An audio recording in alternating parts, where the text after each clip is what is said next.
Hi, it's me, Silver the Work. I am back. Hello. I hope that your Saturday morning is going well. I still have my coffee. It's almost cold, so this might be a shorter vlog. But if you don't work over weekends and you're watching this, I hope that you're well. And if you have some health issue at the moment, I hope that you recover quickly.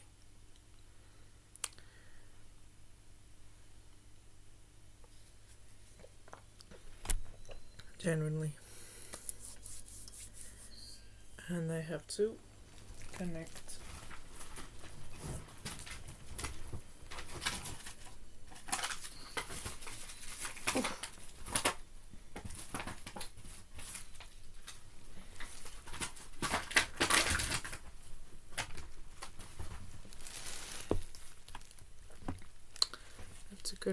the the battery cable or power cable. It's probably both. My setup is very good. As you can see, this is cheap.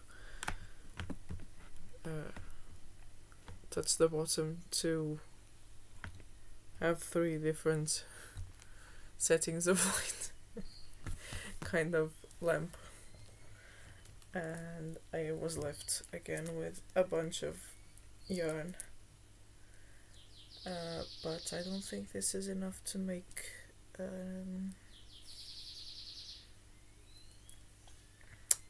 a bookmark. Seriously, can someone explain to me why this happens? Like, why do stringy things do this? Like when you put your earphones, the wired ones, like the ones that I have in my ears at the moment, that I shouldn't have because they are not serving any purpose, but when you put those in your pocket, they like to twist and turn and become a tangle like this. Like, why does this happen? I even have a video.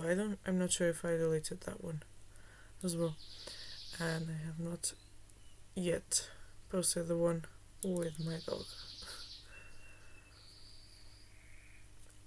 But I will if I remember.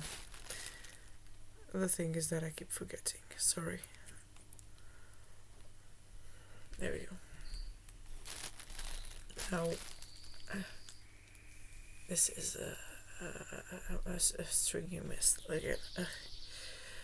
Because this is 4 PLY, I think.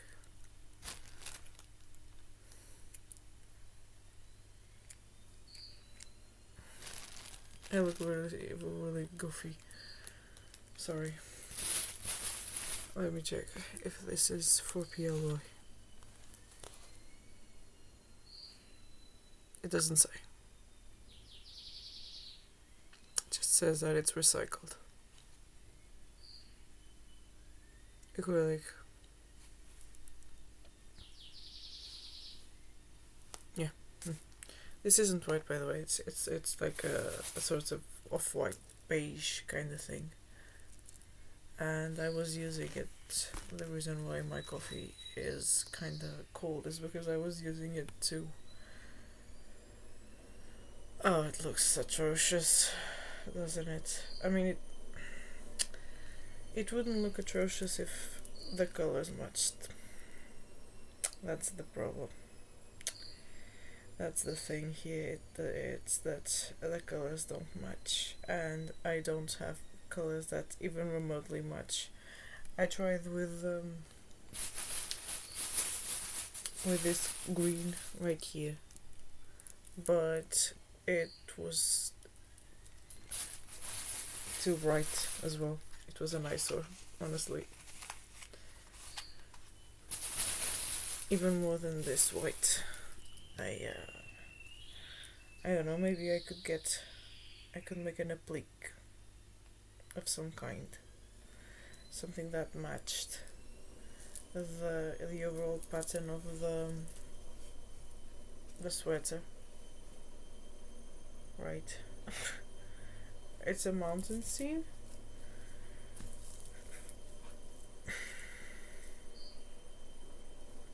I have brown, but it's also too bright, like too, but not too bright. In this case, too dark. And I thought, well, this beige is kind of like the beige on these clouds. I think they are clouds or snow. And I don't really want to do much more because this is lined kind of situation. Like, this is the back side of what you just saw, as you can see. So I don't know. I fixed it. That's for sure. And it's funny because the other day when I was getting more yarn, there was an older lady asking for a hook that apparently back in the day was used to fix this kind of material.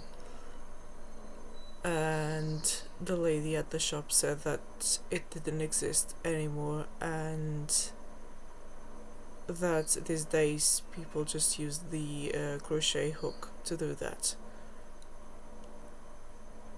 And I was like, oh, okay, maybe that's true. But then I went to another shop. It's common in here to have Chinese owned shops that sell, well, it's basically, imagine if AliExpress was a shop that you could walk into.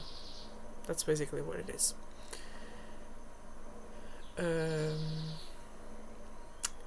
And this specific one is a craft shop. It's Chinese owned like the other ones, but it's Chinese owned. It's a craft shop.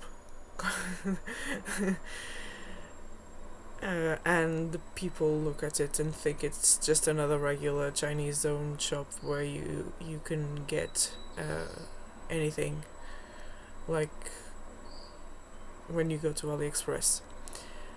Well, no, this one is a craft shop. Like, the only stuff that you can get there are stuff used in crafts, such as beads, sequins. I'm not sure if I'm pronouncing that correctly, but that's fine. Those hoops used for embroidery.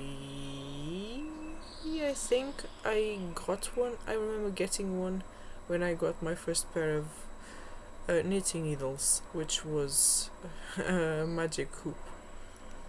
And I got that because it was the cheapest, but I didn't know how to use it. I barely knew how to knit at the time. The only stitch that I learned back then, this was 2012, probably around that time. The only stitch that I learned was stockinette, and I was trying to make a scarf. And now that I know a bit more about knitting and crochet, but especially knitting, I know that stockinette is not really the stitch that you want for a scarf, unless you have a border in garter, which I didn't. I just learned that one stitch and rolled with it, and the work rolled on itself. Yeah.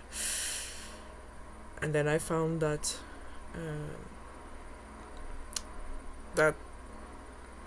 halfway through project. and I frogged it basically. There's still some yarn left over from that. But yeah, I was trying to fix this, and I don't know exactly what to do. Maybe an applique of some kind. Applique? Is that how it's pronounced? I don't know. But maybe something like that, something mountain related, that I can just sew onto this and cover the mistake, or rather the fixed part, because this was a huge hole. Like, it was a huge hole, as you can see, it was huge. So I couldn't really use the other techniques that I found to fix knitwear.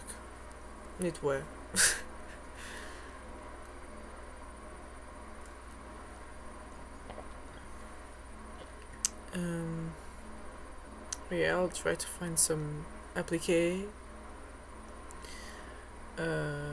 to put there. Maybe a bird.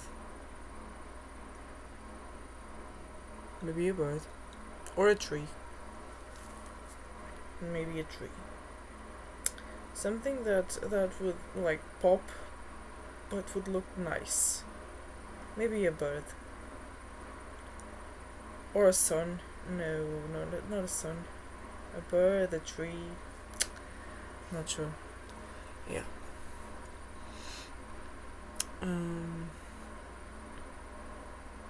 Well, I hope that you also have, like, hobbies, things that you enjoy doing, that make you feel like you're doing something. Even if it's just between reversed commas, just reading. It's not just reading, like, reading is an activity that requires focus and the will to do it. So it's not to be frowned upon like a hobby. I don't think, personally. I don't know. Maybe you like drawing as a hobby, not to post or sell or whatever. Like, yeah, I've been doing some crochet to try and sell, but so far no luck, unfortunately. And being broke, that's kind of a bummer. But it is what it is, you know. It is what it is.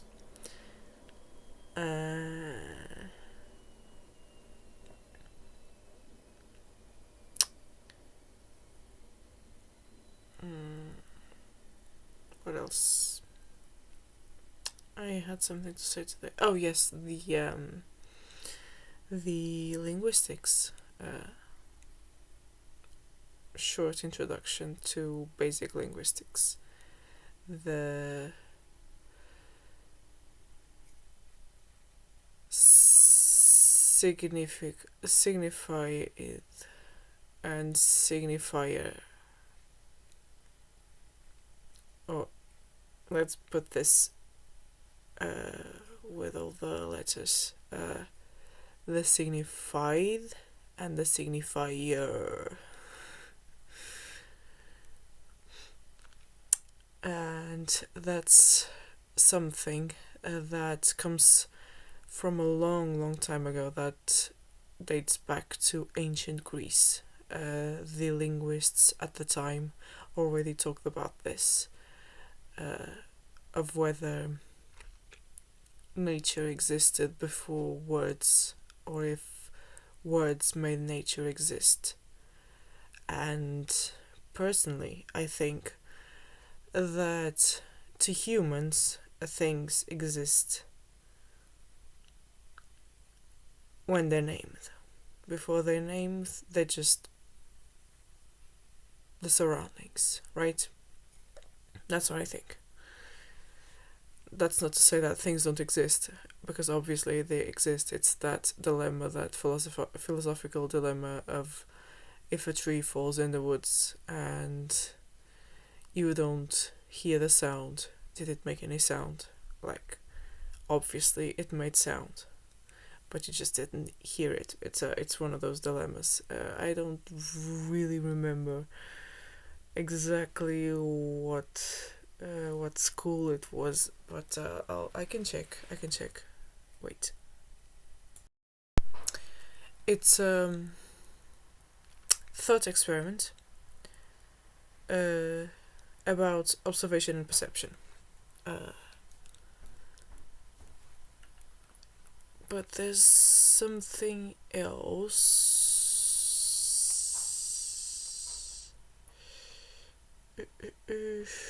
Metaphysics, yeah.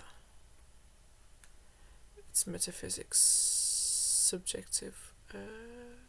Metaphysical idealism. Substance theory. Unobserved world.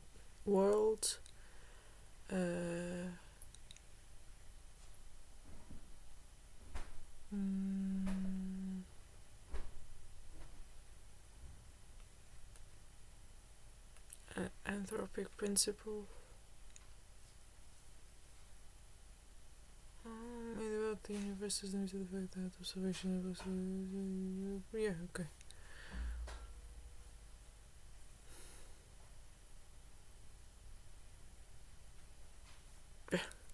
Yeah, sure, it's an impossible claim to prove because there was nobody there to hear it, but yeah. Like,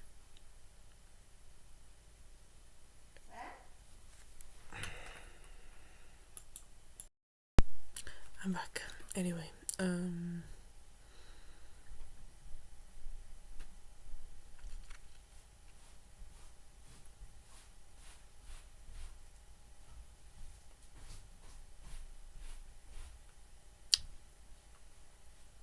yeah. Some argue that a truly unobserved event, that now I'm reading from a Wikipedia of all places. It's fine though. Truly unobserved event is one which realizes no effect on any other,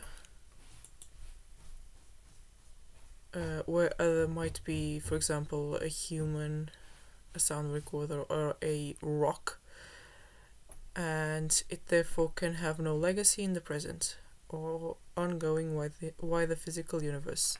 So the argument, it seems to be that maybe it didn't make any sound if there was no evidence that it fell.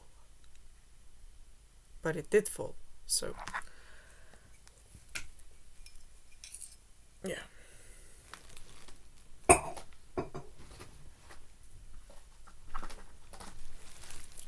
My hands are very cold. Guys, I really want to get some more tea. Some tea or something. Something warm, something nice and warm.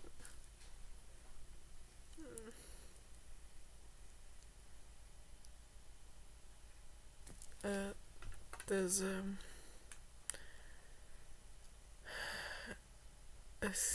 a quote by someone called Bashkar, who wrote a realist theory of science that says, and I quote, "If men ceased to exist, sound would continue to travel and heavy bodies to fall to the earth in exactly the same way, though ex hypothesis there would be no one to know it." Yeah. How did we get there?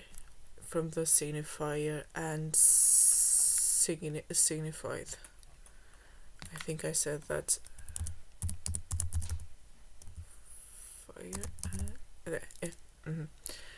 I was just checking if I was not misleading anyone, even though I've been reading about this stuff.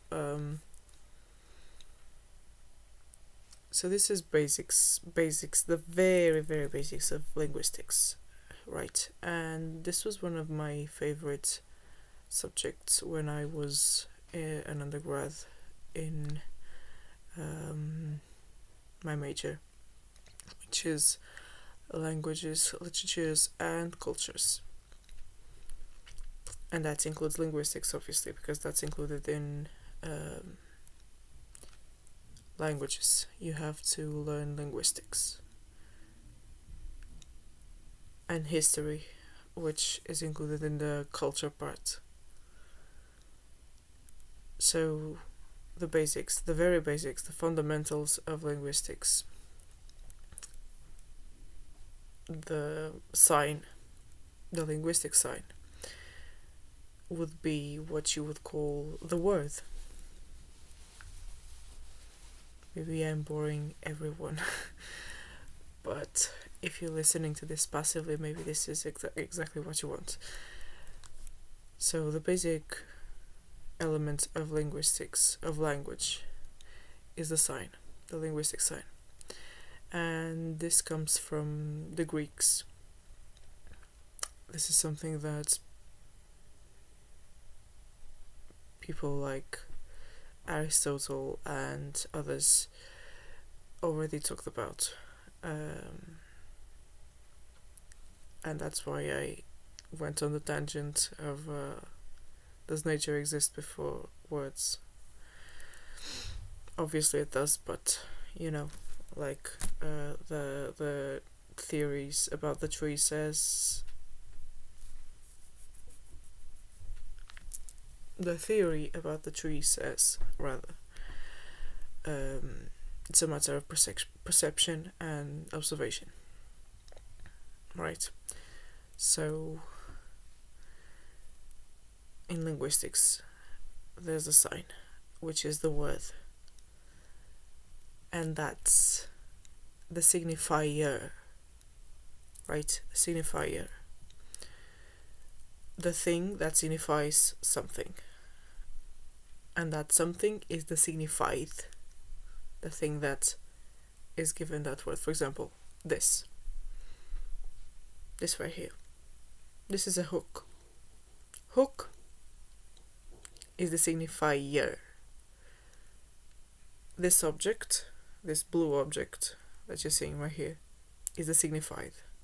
The thing that has the name hook. And that's basic linguistics. The first one that started talking about that was Ferdinand de Saussure, and his theory was ironically a tree, which is the applique that I might do to put there. And it was just a drawing of a tree, and then underneath the name tree. I'm not sure how it's said in French at the moment. Sorry.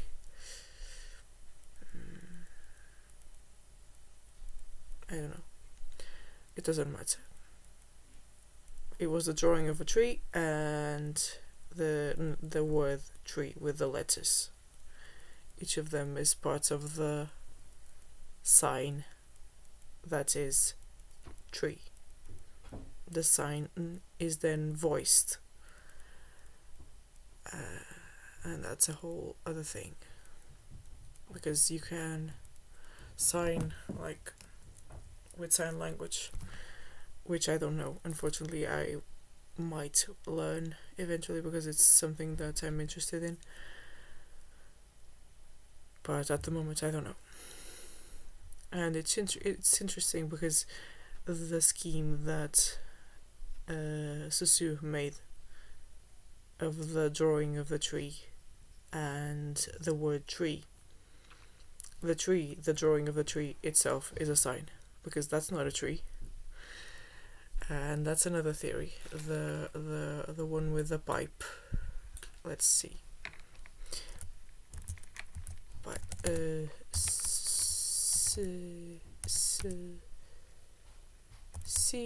Wait. Si. N'est pas une pipe. Ceci n'est pas une pipe. A theory.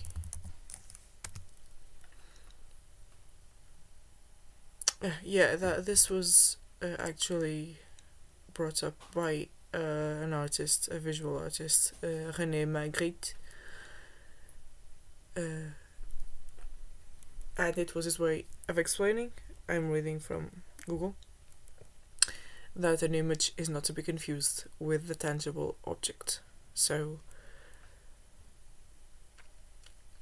the drawing of a tree is an icon. That's what it's called in linguistics. It's an icon.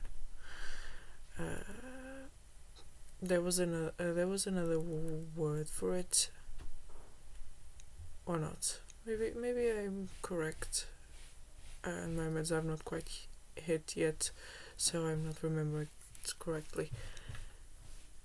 But yeah, for example, you look at the sky and you see a cloud. That's a sign, not in linguistic terms, but that's a sign that it might rain, right? But it's also an icon, because it means that there will be rain, even though it's not called rain, it's a cloud, it's something else. Yeah, linguistics is very interesting, and I'm not going to bore you any longer with this. This is almost 30 minutes, and now I'm just meandering and rambling and making no sense.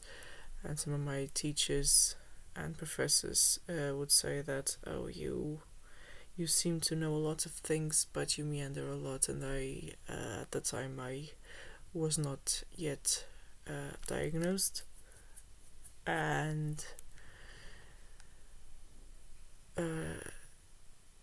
this was a long time ago. And when I started getting medicated, sometimes stuff wasn't quite hit yet, and it was fun. It was funny that, like, they would be like, oh, it's very weird, because I didn't really say that I had ADHD and autism at the time. It's very interesting that you start being very all over the place, and then you start focusing. It's very odd. And I was like, yeah, that's certainly a thing, isn't it?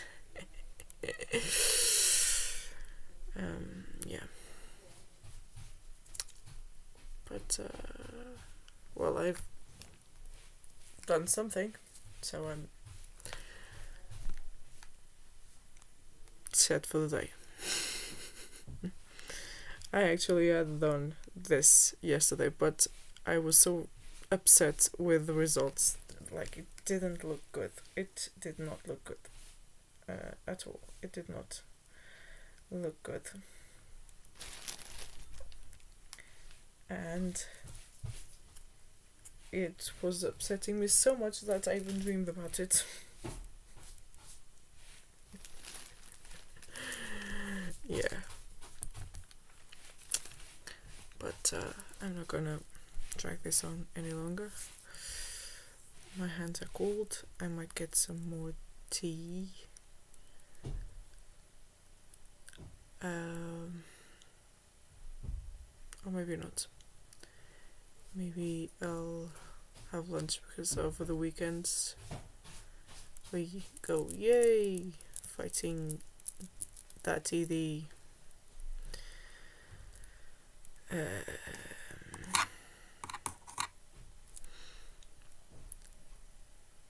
And I just, the coffee that I had just now was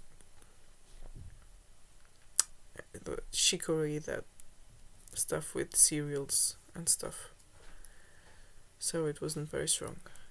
So after lunch I'll have another cup, and I might return, because what's stopping me? Nothing is stopping me. Yeah. And I might come with the applique.